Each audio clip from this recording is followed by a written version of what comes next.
Due to COVID-19 happening at the moment, we are both in isolation and we're doing this via video, so our audio is not the best. We are trying to get the quality a bit better. Please just stay with us. I'm not even gonna hurt that fly. We're Nerdazone.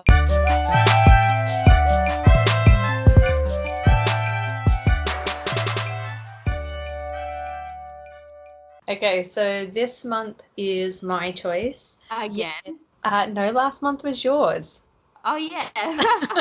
So I chose to do Psycho 1960 compared to the remake Psycho 1998. I chose this one because I feel like I really like horror genres, and the Alfred Hitchcock 1960 broke so many boundaries. And I think even if you're not a horror fan, that film is so iconic that you should, I don't know, I just feel like you should be able to have seen it or know it, and just to understand, because there's so many references of that film in so many, like even The Simpsons reference it. So and everybody knows that shower scene. Yes, that's right. And if you haven't watched the film, you may not know why, but I just think it's one of the greats and it should be on the list, so I chose it. Well, this is my first choice viewing the movie, and I knew the famous murder scene and the Norman Bates, of course, but I knew what the storyline was about, but I wasn't really into horrors until you pretty much introduced them to me. As you know, I like art house genre, as the professionals would say, and I have to say it's a really good film. Like, it's black and white, it's, down the artsy fartsy area, and I thoroughly enjoyed it. Yeah, like I think this is a good one that even if you're not into horror, it's a good one to watch because it just has so many sub-genres within it. We'll get into that. I don't want to say anything too much now because a lot of that is my notes for when we start talking about it. But I'll start with the synopsis. So we're going to start with the 1960 version. A Phoenix secretary embezzles $40,000 from her employer's client, goes on the run, and checks into a remote motel run by a young man under the domination of his mother. This film already, it's probably going to be difficult for a lot of younger people to watch because it is still in black and white, but I think that adds to it. It's definitely a different time. Even, that's apparent with the behavior of the secretary, the clothes she wore, the fact that it starts in the hotel room because he's a married man, they're having an affair. It's a very timeless era that they filmed it in. And I think that really sets the theme of why she did what she did. One technique I really, really loved in this original one is while she was driving, they played the audio track over her driving, and it really gave you an insight of her thought process at the time of going through all of that and what she was going to do or why she was doing it. And it just really gave you that feeling of, oh my God, I've just stolen that money. Where am I going? What am I doing? Sort of thing. And I think that was a really, really good technique to include. Oh, yeah, I really liked everything about this. I didn't expect even the ending to happen because, again, I'd never seen it. Yeah. This movie is so good. The acting is amazing. But I have one point. Why not call the cops? I'm sorry, but why not call the cops? She's run away with so much money. Why not call the cops?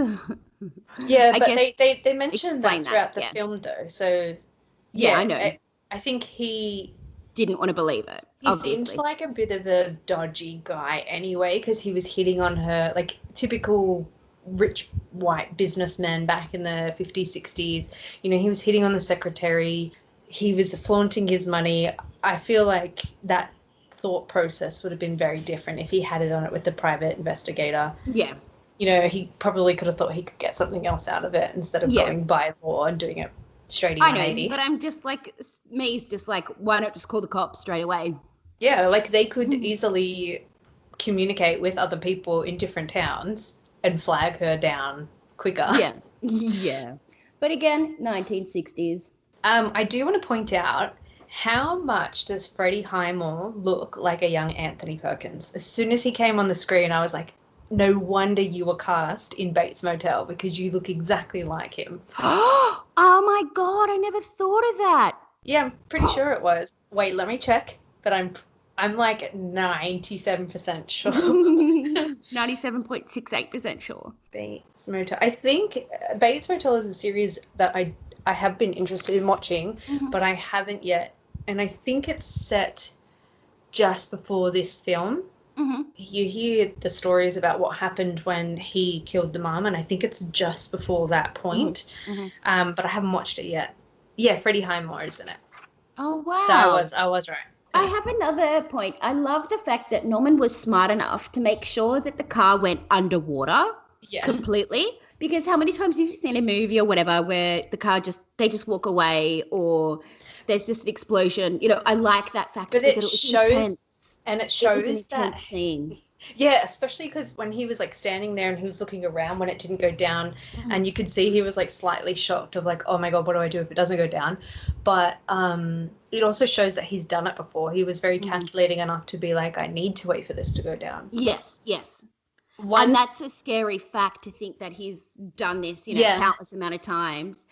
But he's so charming. And, I thought, of course, as soon as he came up, I'm like, I know you're Norman Bates. I know you're going to kill, everybody, whatever. But you're just so charming and just, yeah. He was really, really good. I was like, I trust you. Yeah, he was cast very, like, they cast very well for this film, I would say. And especially... Can I just say also, I love the bit when Sammy Laszlo calls Lila's sister and says, I'll see you about an hour or less. Like how much the language has changed. Like they were so polite and just, I'll see you in an hour, might be less.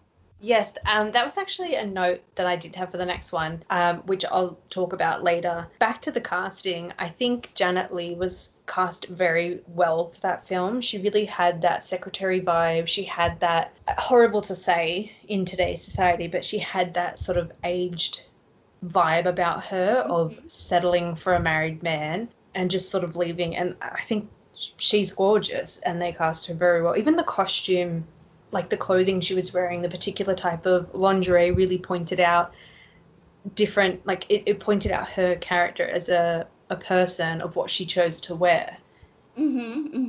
So one other thing as well, the conversation they were having when she was eating her sandwich was so unnerving and creepy. I would take like one bite of that sandwich and be like, I'm going to go back to my room now. Yeah, that, like all those. Oh, I have a fear of birds on any day, and those birds and things. I legit was just like, nah.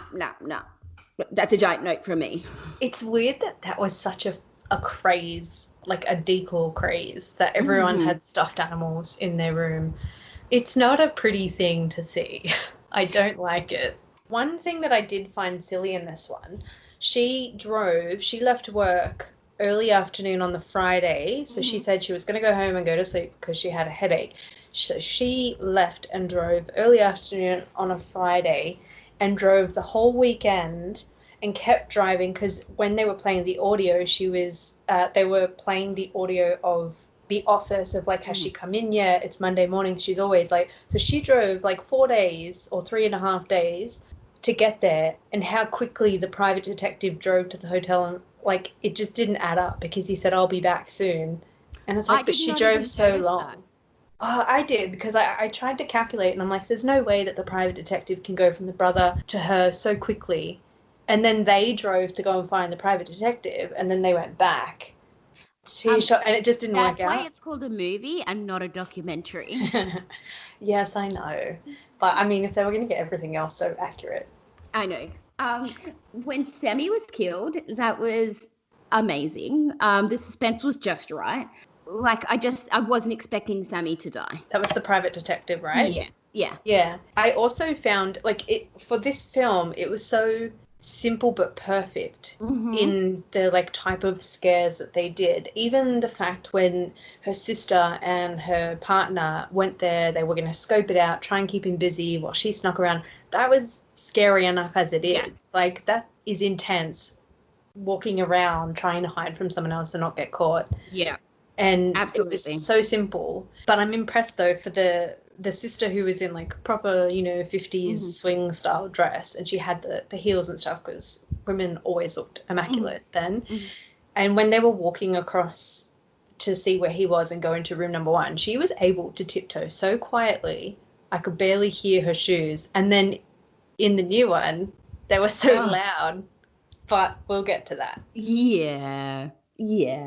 And can I also just say the ending freaked me out. Station and like the fly, like they obviously wouldn't have had graphics, so that would have been like a real fly. For him to not even like flinch in the slightest and to keep staring, he definitely stepped up in that role. And what I think made this film so groundbreaking is it opened the door. It was like the starter film for so many subgenre of horrors. Like it was one of the first ever. It like defined the psychological like trauma horrors, because he was like split personality.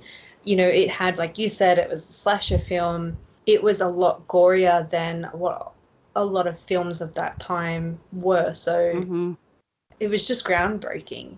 Yeah. And they were simple methods to achieve it. The shower scene, the fact that like Lila's eyes were open and that she looked dead, you know, that's the thing that I like to look at, is that when people dying or dead, how their eyes might flicker. I'm just fascinated by that. Or like sometimes, I don't know if you notice this, but I notice it and it does kind of bug me. So when an actor or an actress lays there so perfectly still, and they'll like because I watch a lot of crime shows and they'll like zoom over them and you'll see it, but there's a pulse in the neck and you can sometimes see the heartbeat come through the pulse in the neck and the way they're laying, and it's like no matter how still you think you are, your body gives it away. Another groundbreaking thing about this film is, again, it's like 1960, so there's not many horror films out anyway, but it was one of the first films where you have a bit of sympathy for the killer, especially because of the way, you know, he was treated, how he was raised by his mum, and how that obviously broke him down, and you really felt for him because he became the person he was because of her. And that was another groundbreaking thing for this film. And how many like movies have been inspired by this movie? Yeah, exactly. Even like I was saying earlier, the cartoons, The Simpsons, when Maggie, I think, hit Homer and the paint drips and goes around the drain.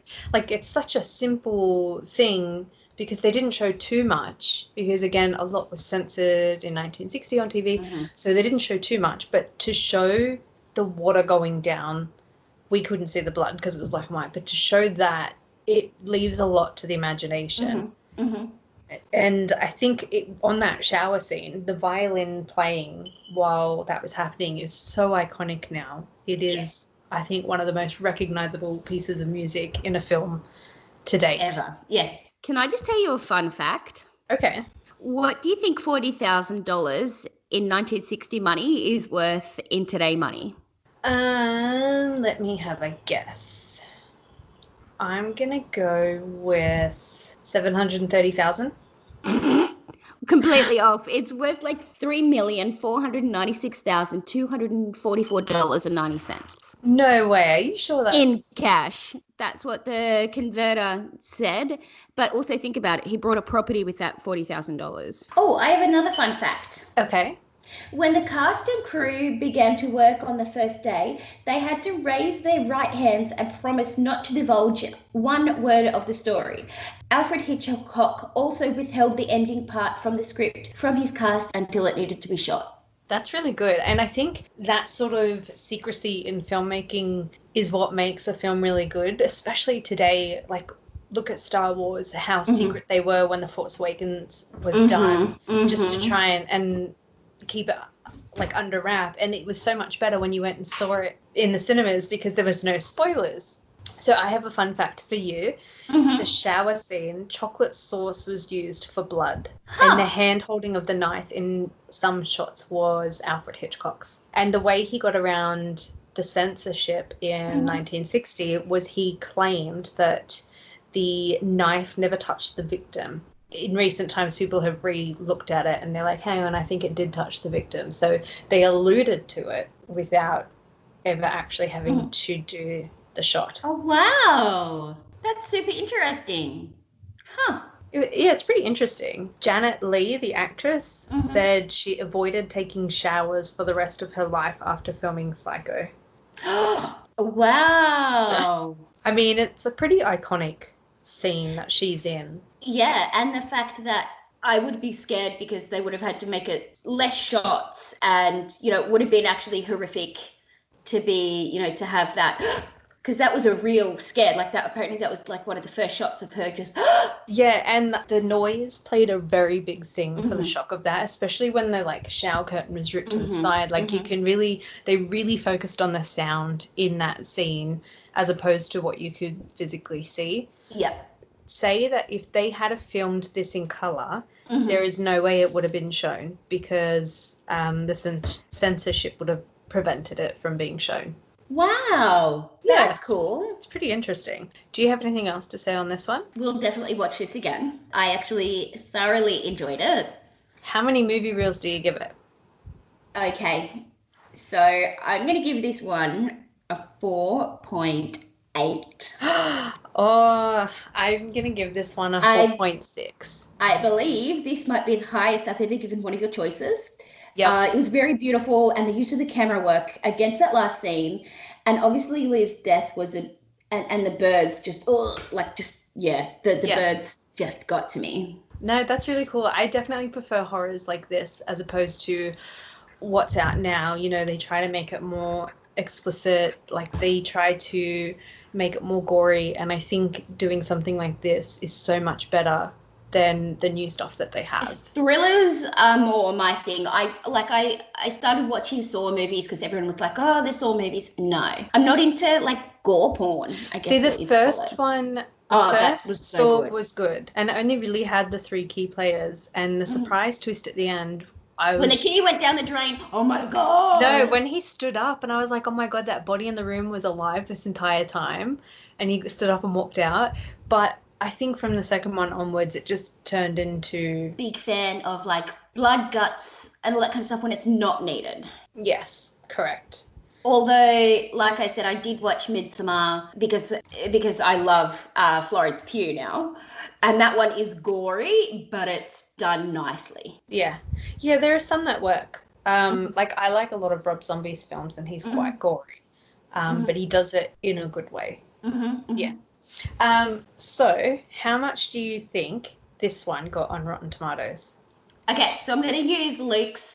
They didn't have Rotten Tomatoes back then, so Yes. okay, it's for now. I actually have not looked. I've been struggling me because I realized I had IMDb up a second ago and I didn't even look. I'm going to give it 92. So close. It was 93. 95. Oh, Yeah, that's pretty good. I know. Yeah, and you know what? It is a very good theory that he has because it wasn't around and it's Yeah. more of the cult following that would rate it. But this one actually received 95% on both audience score and tomato meter. Pretty good. So That's awesome. definitely a groundbreaking horror film. Yes. Okay, let's move on to this next one. Because trust me, I don't want to. So I started watching this one before Steph. Yep. Wait, before I do, I'll read the synopsis because Exactly the same. So the synopsis of this one: a young female embezzler arrives at the Bates Motel, which has terrible secrets of its own. Now, as I was saying, I watched this one before Steph, and as soon as I was 10 minutes in, I think I messaged her and I was like, this is the worst remake I have ever seen, ever. Out of everything we have compared, this is the worst because it was a shot-for-shot copy. Yep. The exact opening intro of going across the city, even, and because I pay attention to little details, in the original, when it said it was like 1:30 p.m., it actually wrote the time. It didn't have the numbers. It wrote it all out. They even copied that. It copied how it went over the city, right to that one hotel window to them. Like it was, but even the conversation was so hard to watch because they didn't change anything. Like, even if it's a remake and they want to make it for modern times, and I get that, like, they changed some things, like her clothing, like it was so out there with the different funky colors, and her lingerie was quirky because it was bright, you know, she had like bright pink, and I get it that they wanted to change it, but then everything else is the same. And the language in the first one, which is the point I wanted to make earlier, it doesn't translate well at all to modern times. No, like, and they literally used the same language. They did, and it doesn't make sense. Like, no one would talk like that at all. Like, especially a lot of the things the private detective would talk about. It didn't seem... I've got a lot to say about this one. So you'd think that a cast like this would be okay. I was wrong. Very, very wrong. The movie stank big time. Why make an exact frame-by-frame movie? And then I was watching it and I was like, oh my God, Viggo Mortensen's in this movie? Like, what? Also, what was with the accent from Viggo Mortensen and Anne Heche? It's almost as bad as Sookie Stackhouse Southern accent in True Blood. Anne Heche, though, oh my God, I'm going to sound really mean, but it was like she had Botox injections on her forehead the whole movie, and I got no emotion from her eyebrows. Like, when she was thinking, her eyebrows didn't go in. Like, they just didn't move. And when she was saying the exact sentences, it didn't marry up at all with her expressions. And that there was no chemistry whatsoever between them. Yes, correct. And I even noticed that the number plates were exactly the same. Oh, really? Yeah. The shower scene, I didn't feel sorry for Leela. And then Norman wasn't creepy at all, because all I could think was Vince Vaughn. Do you know one thing, though, I found with his acting? So, you know, when there was the occasional conversations where he'll be like, no, like, I don't know what you mean. That's so funny. Like, he would throw that, like, weird, awkward laugh. And when the cop is interviewing him in the first one, I was like, he has no idea what's going on. He's just really confused because he is innocent and he's just trying to, like... Yeah. Do you know what I mean? Yeah, but Vince Vaughn's, with his, like, I can see how he was trying to achieve it with his awkward laughs in the middle of sentences and things. I failed at mimicking that earlier, so my apologies. But if I was, like, a private detective or a police officer and I saw him do that, he actually came across as someone who was very calculating and was acting that way to throw me off. Like, he didn't seem like that was his normal personality, whereas Anthony Perkins really came across as, hey, you do look like you're a little bit slower, but I believe you. Didn't believe Vince Vaughn's acting at all with that. This movie was directed by Gus Van Sant, best known for My Private Idaho, which it stars Keanu Reeves and The Late River Phoenix. So he's done, you know, some great movies. Yeah, it's yes. Why copy everything? And then the few changes that were there were terrible. It just didn't work. It's like you either copy the whole thing and don't change anything, or you change it, like reinvent it for modern times. Like with her sister, which was played by Julianne Moore in this. Who I thought has got to save this movie. I love Julianne Moore. No. I love her too, but her being so, I get it, modern, independent woman, so gung-ho, charging in the streets. Mm-hmm. It didn't fit. Like, Lila in the first one was worried for her sister. Mm-hmm. And, yeah, it just didn't work. I didn't like how her strong personality didn't sit with the rest of the film. Like, it seemed like an odd jigsaw piece with the rest of the film. Mm-hmm. And you know how I was saying in the first one, in her heels and in her perfect, beautiful getup, and she was able to sneak through and not have her heels make sound. She was in low heel boots with a chunky, thick heel, and she stomped across when they were trying to go to room number 1. And that was a big thing that, like, I could see differentiate between the two. Why? You're meant to be sneaking around this hotel, not stomping around. Expecting B-grade horror effects from this one, and they didn't even give me that. Like, you didn't even give me... Like, they could have done this in a better way because it was different technology they were playing with. They had color. They didn't have the right censorship, which was obvious with... They added extra sort of sexually explicit scenes. Like when he pulled the thing away, and you obviously could hear what he was doing. They didn't have that in the first one. Yes. So they, instead of adding these weird random things of different personalities and that sexually explicit, they could have used, you know, the special effects. Like, we have better fake blood on screen instead of using a chocolate sauce. Even like we have the color. 98, yeah. Like they could have reinvented it in a better way and not do it shot for shot, line for line.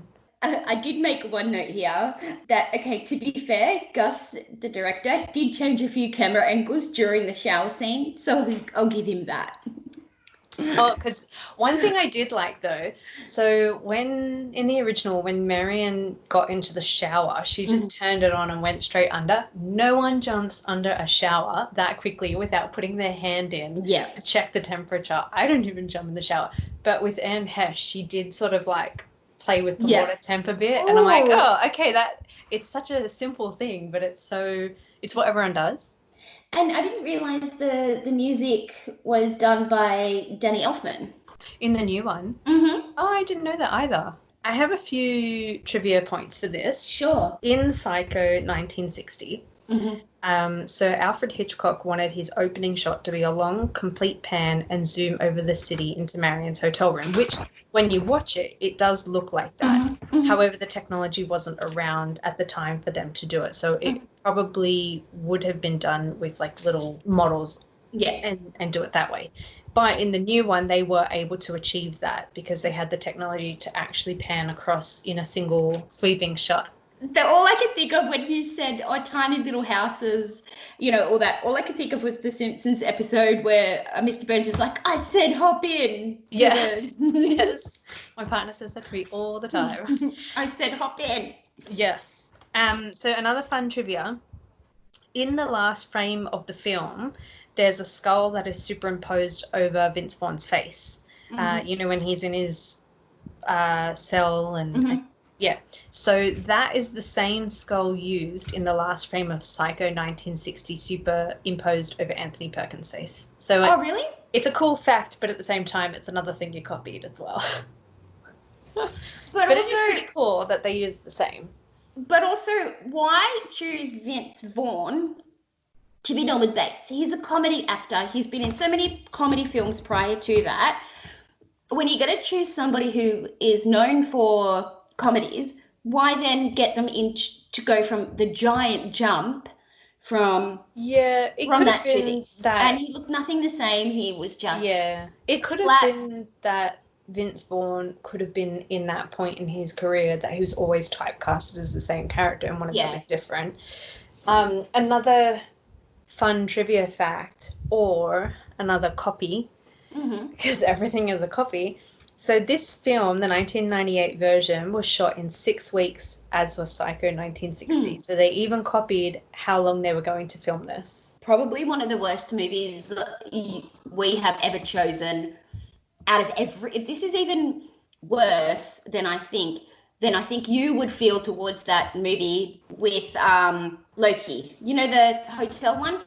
Oh yeah, this is the worst film I think we have ever done on this podcast. It's the worst remake we have ever done. Yeah. I think this is definitely the worst film. Back to Vince Vaughn being cast in this. Tobey Maguire, Christian Bale, Robert Sean Leonard, Jeremy Davies, Henry Thomas, and Joaquin Phoenix were considered for the role of Norman Bates. Joaquin would have been good. And Thomas had previously played Bates as a teenager in Psycho 4 at the beginning. Oh. Yeah. So they could have at least done that and had it like a follow. So obviously a lot of actors were considered for this role, maybe auditioned for it, I don't know. A lot of people didn't want to be a part of that. Sorry. Do you think this got on Rotten Tomatoes? 2%. No. What? I'd give it 2%, but no. What this one... Wait, let me have a real guess. I'm going to go 48%. Are you going to go with the tomato meter or the audience score? Oh, we've never asked this before. I'm going to go audience score, 42%. So the audience score was 28%. Oh, so off. The tomato meter got 38%. I personally think this deserves like a 13%. Well, can I tell you my movie reels? Oh, yes. How many movie reels? I give it 0.5. I give it 0. That's the first time I've got a 0. Did you know that this is one of the highest rating movies we've done that I've like rated, and one of the lowest. Yeah. Yes. Yeah. I think this is too. I don't think I've rated anything over 4.5, and I gave this a 4.6. And this is the lowest I've given. I'd go between 0 to 0.5, nothing more than that. And I really like the fact that we have such different tastes in movies, because there's like, I wouldn't have seen Psycho if it wasn't for you, and I'm sure you wouldn't have seen the things. Yes, that's right. And I do like that. Like, I like to try and mix it up a bit with my choices this year. If everyone looked at the movie poster that we created in January, I tried to really find some broad films. Like, I did the children's storybook Secret Gardens coming later in the year. I've got a few horror films. I tried for a bit of action adventure. So I really tried to explore different genres, because I'm sure like we all watch other things apart from romance and dramas. Yeah. And also, I have included a few books because I do like to read, and I'm expanding your horizons on reading. I wouldn't have read / listened to as many of these books since we've done this, which is really good. And how good are they? Yeah. Yes. Yeah. I've already finished. Talk about me some more. No, just I've already actually finished 2 of the books that we'll be doing this year. I haven't watched their respective films yet, but I already listened to Death on the Nile and One for the Money. One for the Money, which I was completely blown away by. So you love it? I loved the book, but we're not going to get into that because that's not till later on in this year. I know, but like, this is one of my favorite series. Yeah, I definitely loved that book. It was funny because when I was listening to it, I had like my noise cancelling headphones in, and there were some scenes that were just so off-putting.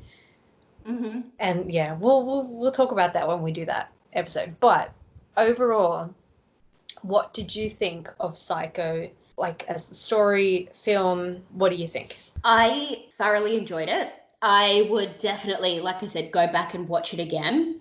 I mean, it's not something you can watch every night. Like some movies, Correct.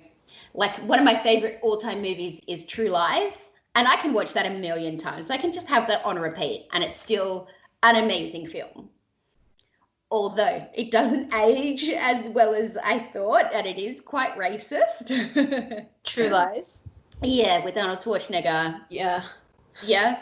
I think, this might be like an annual watch for me. Yeah, I definitely agree. I feel like this is a showstopper. It definitely, even for the 1960 version, it aged well.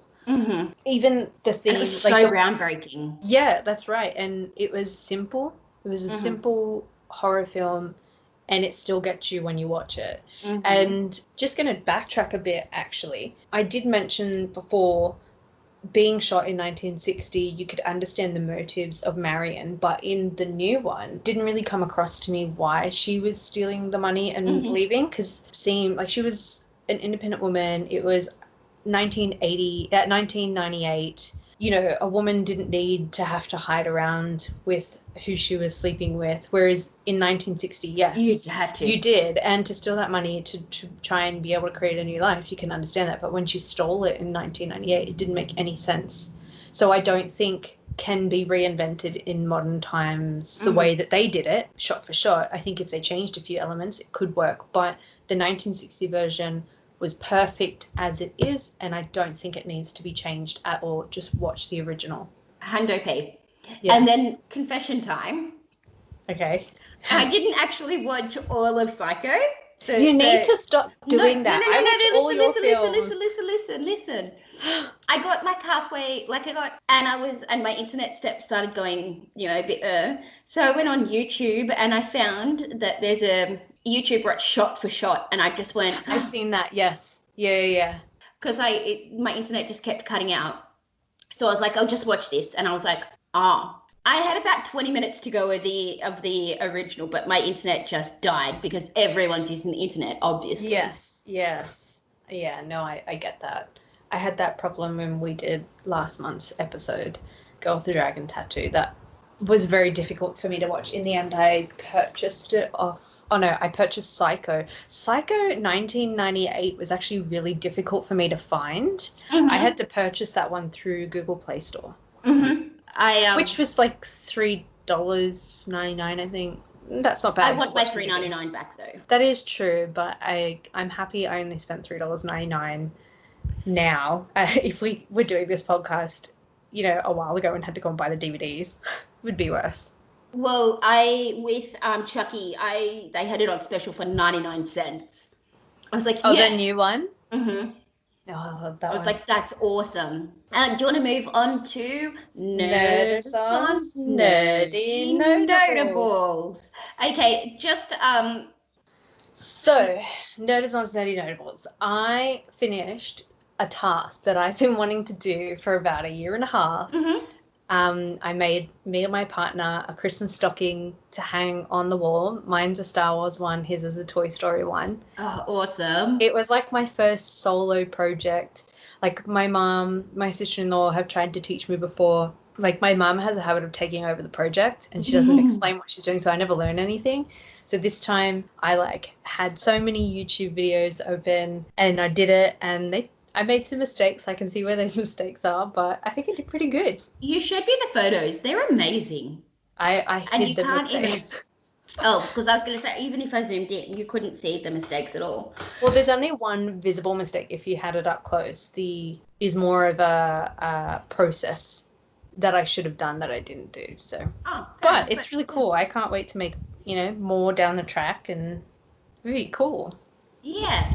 Have been reading more. With work, I have a bunch of mates and they're all into K-dramas at the moment. Oh. And they're reading some, I don't remember what the band's called, but they're a bunch of 15-year-old boys, Korean boys, and my friends are like, oh my God, I love them and I need to read fanfic over them and all this kind of stuff. It's pretty funny. They're 15. No, they're not. They look like they're 15 because they're Korean. Right. But they're in their 20s. But it's really funny. Anyway, so I was like, what am I going to watch?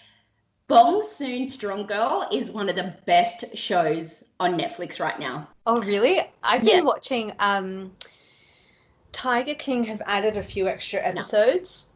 No. Oh my God. Did you watch it? I refuse to watch that because I don't want any part of that. If you watch Netflix and you watch Tiger King, you're supporting what they do. It's bringing awareness to the types of animal cruelty that go across America, especially with their licensing laws of exotic animals, and it's opening people's eyes to that. And it's also showing you what a person did to then go into jail.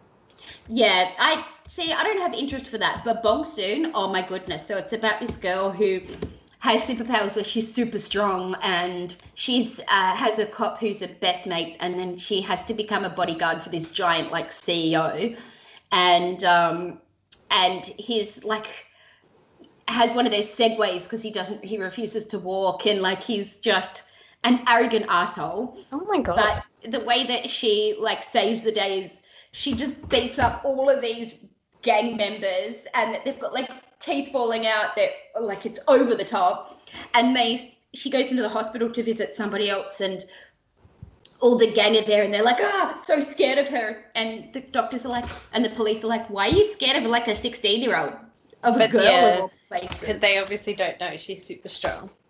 Yeah, and there's so much drama. But yes, one other thing that I have also watched, and it's taking up a bit in my study time, is a show on Netflix again called The Midnight Gospel. What's it about? What is it about? It's about this monster alien cartoon. It's a cartoon. And basically he goes into different worlds and meets new people and records it for a podcast. What? That sounds cool. So the first episode, he decides to go and have a beach body, and he gets dropped into Earth, and it's taken over by zombies, and he ends up becoming mates with the president, and they just have a really deep conversation. And the zombies, the president shooting the zombies, And then the people are like, "Thank you, Mr. President. Thank you." He's like, "Okay." Oh my God. And then it's trippy, but it's so funny. Well, I have some news. So, What We Do in the Shadows have released 3 or 4 episodes of the new season. I have not watched them yet, but I have Are seen they out that already? up.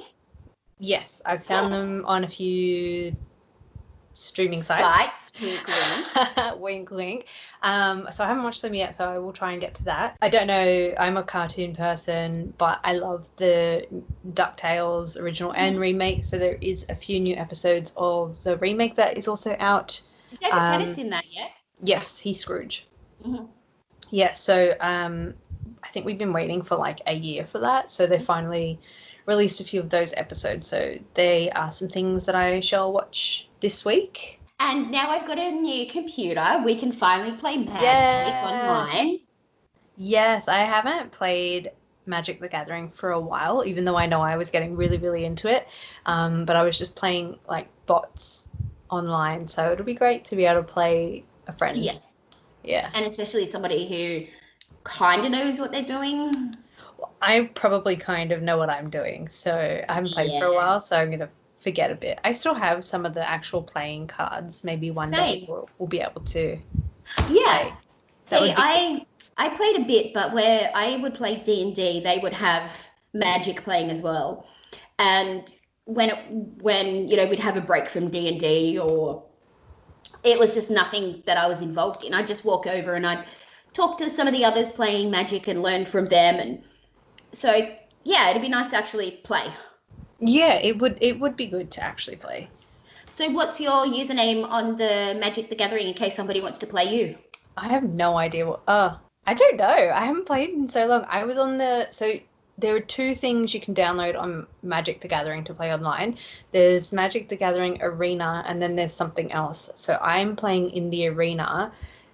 I think my username is something lame, like Mistress of Chaos. I think mine's the usual Daffles86. I should change mine to my usual, which is always Angpang3 on everything. Mm-hmm. So I'll look at doing that. But I am on the Arena one, which is a quicker way for you to play online. So you play for a little bit and unlock all the different decks that you can have and cards and things, and you can change it how you want, and then you can jump in and play. And the best part is that it's free to play. Exactly, but you can't have a Google laptop. No, you cannot have Google operating system. Hence why I got a new computer. Yes, everything sucks with Google laptops. I love Google, it's good for uni and like for work and schoolwork and things like that, and to be able to share Google Docs, but not for the things that we were using it for. Yeah, especially podcasting. Yeah. So yay, I get to edit this week. Woo! We should probably talk about next month. Next month we are doing Angie's Choice again. Yeah, I get 2 in a row this time. So actually, I think you get 3. So next month is actually Willy Wonka, the original, and then Charlie and the Chocolate Factory, the remake. Mm-hmm. Oh no, I'm sorry. It's Charlie and the Chocolate Factory, and then it's My Choice again. Ah, I see how this is. So, and then it's Angie's Choice, My Choice, Angie's Choice, Angie's Choice, My Choice. So yes, so next month is Willy Wonka and the Chocolate Factory, Charlie and the Chocolate Factory, the Tim Burton one, and then we will be doing the 2 Flatliner movies. Mm-hmm. FYI, Flatliner, the new one, is on Netflix. Oh, perfect. And both of the Willy Wonkas are available online as well. Perfect. This will be good. Awesome. Well, that was a very nice, neat episode we did this time. Mm-hmm. I guess that's it for now. Until next month. Yeah, just everybody, please stay inside. If you please just stay inside. I want to see my family soon. Yes, I saw that. I think a few of the beaches and things got re-locked up again because people were going out, and it's going to take some time, but please, we all want to be able to go back out. We want to eat some yummy food. We want to be able to record with our proper equipment together in the same room. Please just stay home so everyone can get back out. Exactly. So if you like us, please follow us on Facebook and Instagram. We are available on iTunes, SoundCloud, Spotify, iHeartRadio. Please leave us a like and a review so other people can listen to us. Until then, Bye. bye.